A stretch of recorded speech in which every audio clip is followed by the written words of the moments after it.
Assalamualaikum warahmatullahi wabarakatuh. Alhamdulillah, pada kali ini kita masih bisa dipertemukan dalam pembelajaran pendidikan agama Islam. Dan alhamdulillah, kita semua masih diberi kesehatan, sehat lahir, sehat batin, dan semoga kita bisa terhindar daripada penyakit dan bisa terhindar daripada wabah yang saat ini melanda kita semua. Dan mudah-mudahan kita semua bisa terus menjaga diri kita dan keluarga kita untuk tetap melaksanakan protokol kesehatan yang sudah dianjurkan oleh pemerintah kita. Nah, pada kali ini kita akan membahas tentang ukhuwah. Dan ukhuwah ini adalah lanjutan daripada pembahasan kita tentang husnudzon. Nah, di sini kita akan bahas tentang apa itu arti ukhuwah, terus apa saja macam-macamnya, apa saja hikmahnya, manfaatnya kita ukhuwah itu. Nah, ukhuwah itu sekali lagi adalah berasal daripada bahasa Arab. Jadi diambil daripada bahasa Arab. Apa itu artinya? Nah, ukhuwah itu artinya adalah persaudaraan. Ya, kita sebagai umat Islam harus mempunyai ukhuwah yang tinggi. Kita sebagai umat Islam diharuskan mempunyai ukhuwah yang tinggi. Jadi yang dinamakan ukhuwah itu adalah persaudaraan. Ya, karena dalam Islam itu sudah pasti dan malah yang disebut ukhuwah itu adalah perintah daripada Al-Quran. Perintah daripada Allah dan Rasul-Nya. Ya. Jadi arti kata daripada ukhuwah itu adalah persaudaraan. Nah, itu ya. Oh. Jadi ukhuwah, persatuan dalam ajaran Islam secara umumnya disebut ukhuwah. Jadi ketika kita bersatu dalam ajaran Islam ya, itu disebut sebagai ukhuwah. Atau ya sering kita sebut sebagai persaudaraan. Nah, itu secara bahasanya. Sekarang secara umumnya disebut ukhuwah Islamiyah. Yaitu persaudaraan dalam Islam atau saudara sesama manusia dan saudara seagama. Baik itu sama manusia atau seagama, misalkan kita agama Islam. Berarti kan yang disebut ukhuwah itu ya yang seagama aja. Tapi tidak begitu juga. Karena sesama manusia, walaupun yang tidak seagama, itu tetap kita harus menjalin persaudaraan yang baik, walaupun tidak seagama. Karena ya kita harus bersaudara dengan manusia, harus mempunyai ukhuwah yang baik sesama manusia. Itu kan walaupun tidak seagama, apalagi seagama gitu kan maksudnya. Nah, itu kita lihat dari segi maknanya ya. Nah, sekarang ini salah satu dalilnya.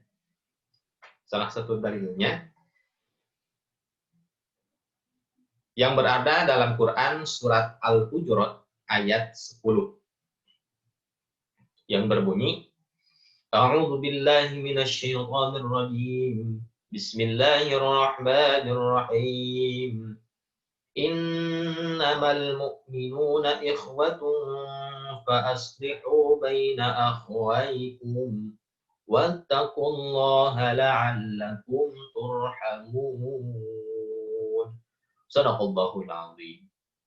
Nah, yang artinya adalah Sesungguhnya orang-orang beriman itu adalah saudara. Kita sebagai umat yang beriman, yang mempercayai adanya Allah, yang mempercayai adanya Nabi Muhammad, yang beriman terhadap Allah dan Nabi-Nya, terhadap hari kiamat, terhadap malaikat, terhadap nabi-nabi yang lainnya. Nah, ketika kita beriman itu, ya kita semuanya bersaudara. Siapapun itu, baik orang yang sudah kita kenal ataupun tidak pernah kita kenal sama sekali. Karena kita beriman, sama-sama beriman, ya itu kita bersaudara semuanya. Ya, walaupun kita tidak pernah mengenalnya sama sekali. Tapi karena kita seiman, itu kita itu semuanya bersaudara ketika kita mempunyai iman yang sama. Nah, maka itu, damaikanlah antara kedua saudaramu dan bertakwalah terhadap Allah. Nah, ini bertakwa terhadap Allah. Supaya apa? Supaya kita semua mendapat rahmat daripada Allah. Mendapat kasih sayang daripada Allah. Ya. Nah, itu. Mendapat keberkahan daripada Allah. Jadi, kita sebagai umat yang beriman, itu kita semuanya bersaudara. Tidak membeda-bedakan. Siapapun itu, dimanapun orangnya, itu kita semuanya bersaudara. Ya, makanya kita harus terhadap seseorang yang seagama dengan kita, itu ya kita anggap saudara aja. Karena mereka sama-sama beriman kepada Allah. Makanya kita tidak boleh berbuat yang jelek terhadap orang lain, apalagi yang seagama dengan kita. Karena semua orang itu yang beriman, yang sama-sama beriman kepada Allah, itu semua saudara. Kita harus anggap mereka sebagai saudara kita. Harus kita sayangi kepada orang yang lebih tua, kita hormat terhadap orang yang lebih kecil, kita sayangi, gitu kan. Nah, itu salah satu dalilnya, ya, Quran surat Al-Hujurat ayat 10. Nah, contoh perilaku ukhuwah. Ini adalah terjemahan hadis yang diriwayatkan oleh At-Tabrani. Yang isinya adalah, wahai Rasulullah Shallallahu Alaihi Wasallam, apa kewajiban seorang tetangga terhadap tetangganya? Nah, ada salah seorang sahabat mungkinnya yang bertanya terhadap Rasul, apa sih kewajiban seorang tetangga terhadap tetangganya kan? Dan Rasulullah Shallallahu Alaihi Wasallam menjawab, jika tetanggamu itu sakit, kau jenguk. Jika meninggal, kamu antar jenazahnya. Jika meminjam uang, kamu pinjami. Jika ada kekurangan atau ada aib, kamu harus tutupi. Bila mendapat kebaikan, kamu harus beri selatan. Bila ditimpa musibah, kamu harus hibur, harus bisa menghiburnya. Jangan meninggikan bangunan di atas bangunannya. Oh, lihat ya ini. Sehingga menghalangi datangnya angin kepadanya, dan jangan diganggu dengan bau masakanmu, kecuali kamu menghadiahinya sebagian dari masakanmu itu. Oh, jadi ini adalah makna daripada ukhuwah, persaudaraan. Ketika Nabi ditanya, apa sih kewajiban tetangga terhadap tetangganya? Kita terhadap tetangga kita, gitu kan maksudnya. Jadi apa sih kewajibannya? Ya ketika tetangga kita sakit, ya kita jenguk. Jangan sampai kita sakit pun kita tidak tahu sama sekali. Nah, berarti ukhuwah kita di mana? Ya, ketika ada tetangga kita yang dekat meninggal dunia, ya kita antar jenazahnya, kita takziah. Ya, kita antar jenazahnya. Terus ketika tetangga kita meminjam uang, ya kita pinjami. Jangan sampai kita menutup-nutupi atau bahkan berbicara ya gak punya.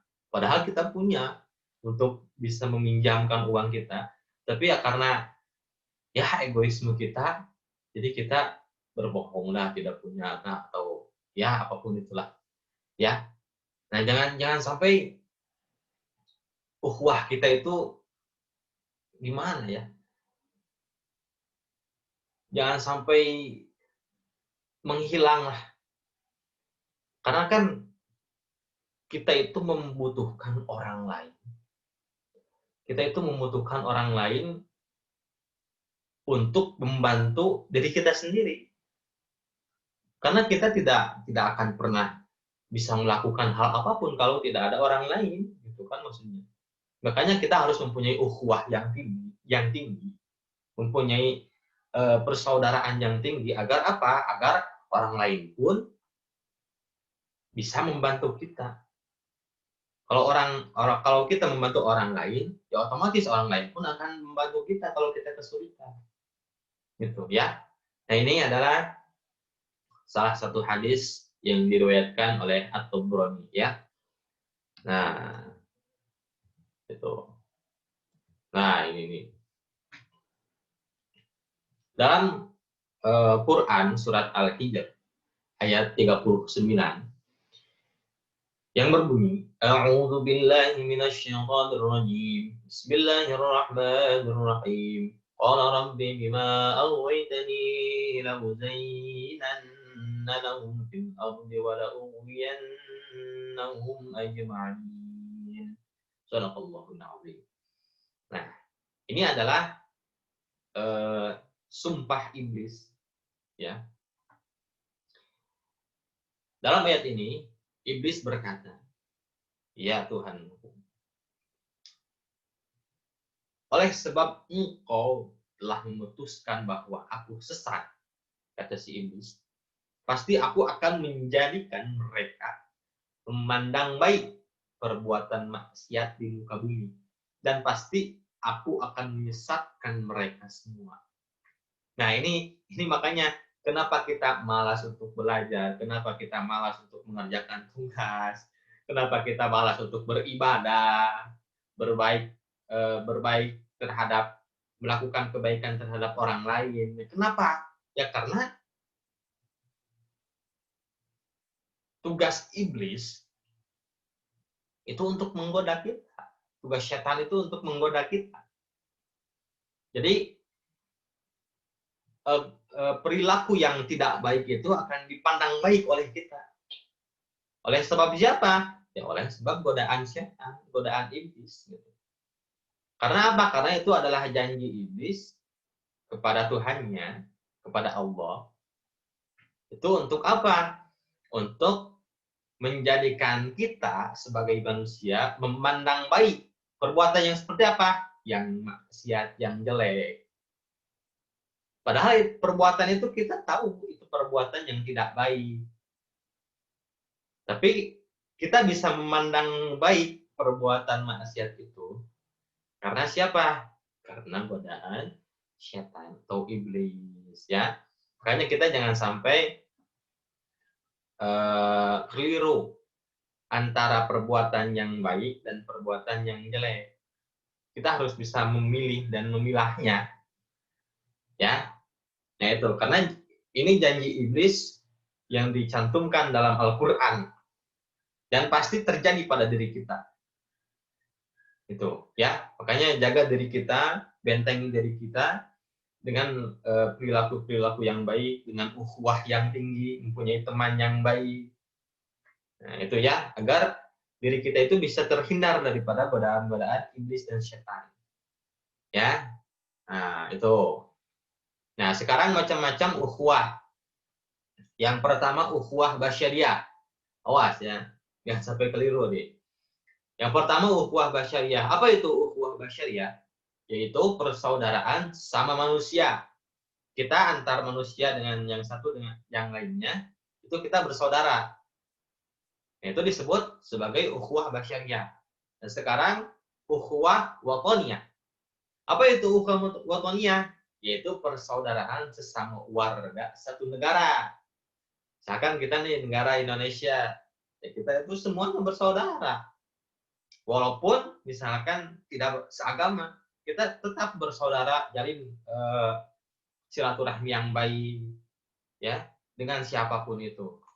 Dengan warga negara kita semua Indonesia ya. Nah, itu ukhuwah watoniyah. Yang ketiga adalah ukhuwah Islamiyah. Yaitu persaudaraan sesama umat Islam. Itu saja ya, ukhuwah Islamiyah. Nah, jadi kita sebagai umat yang beragama, sebagai umat Islam, kita semuanya bersaudara. Ya tadi disebutkan sebagai ukhuwah basyariah sesama manusia ya, sebagai selama itu manusia, ya kita harus jalin persaudaraan, jadi ukhuwah yang baik.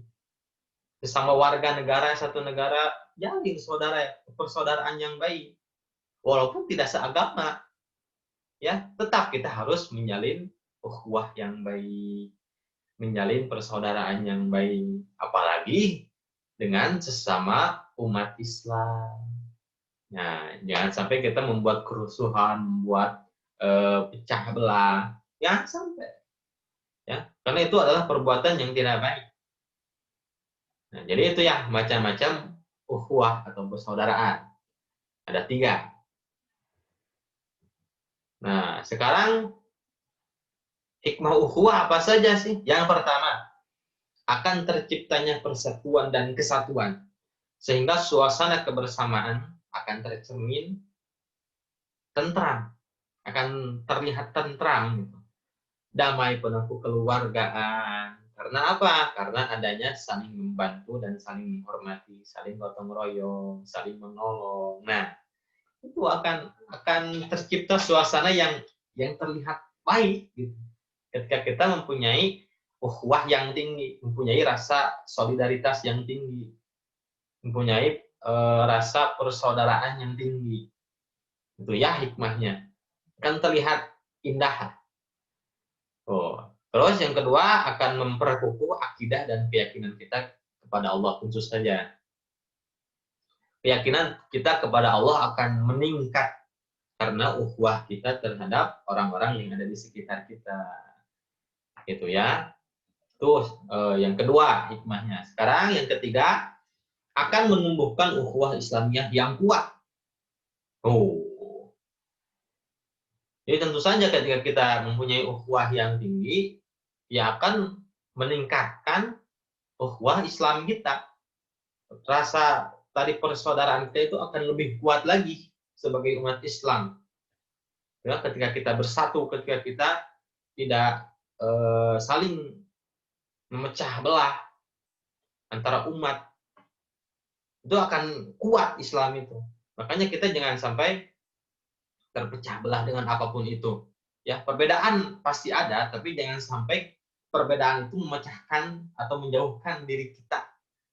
Ya, karena perbedaan itu dari dulu, dari zaman Nabi Muhammad juga Shallallahu Alaihi Wasallam sudah ada perbedaan itu. Tapi jangan sampai perbedaan itu menghancurkan ukhuwah kita. Ya, kalau ukhuwah kita hancur karena apa? Karena perbedaan, yaitu ukhuwah Islamiyah kita akan lemah nanti. Makanya kita jangan sampai terbatasi atau menjadi pecah belah karena perbedaan yang mengakibatkan diri kita egoisme, ya, yang mengakibatkan diri kita menjadi egois. Jauhi itu ya. Nah itu. Jadi kalau kita bisa menjalin ukhuwah yang baik antar umat Islam, sesama umat Islam, ya ukhuwah Islamnya kita akan menjadi kuat. Kalau terpecah belah, ya otomatis akan menjadi lemah nanti. Ya, jangan sampai itu terjadi. Nah, itu yang ketiga. Yang keempat, menjalin rasa kesetiakawanan sosial. Nah, itu. Jadi, itu adalah hikmah-hikmah ukhuwah. Walaupun banyak sekali ya hikmah-hikmah daripada ukhuwah ini, tapi kita akan ambil yang lebih bisa kita pahami aja. Nah, itu ya. Nah, jadi itu kita sebagai umat beragama, apalagi sebagai umat agama Islam ya, kita dianjurkan untuk mempunyai rasa ukhuwah yang tinggi terhadap sesama umat Islam, mempunyai solidaritas yang tinggi, ingin membantu, ingin memberikan yang terbaik terhadap orang lain, terhadap tetangga kita. Ya, jangan sampai kita membuat keributan, membuat kerusuhan.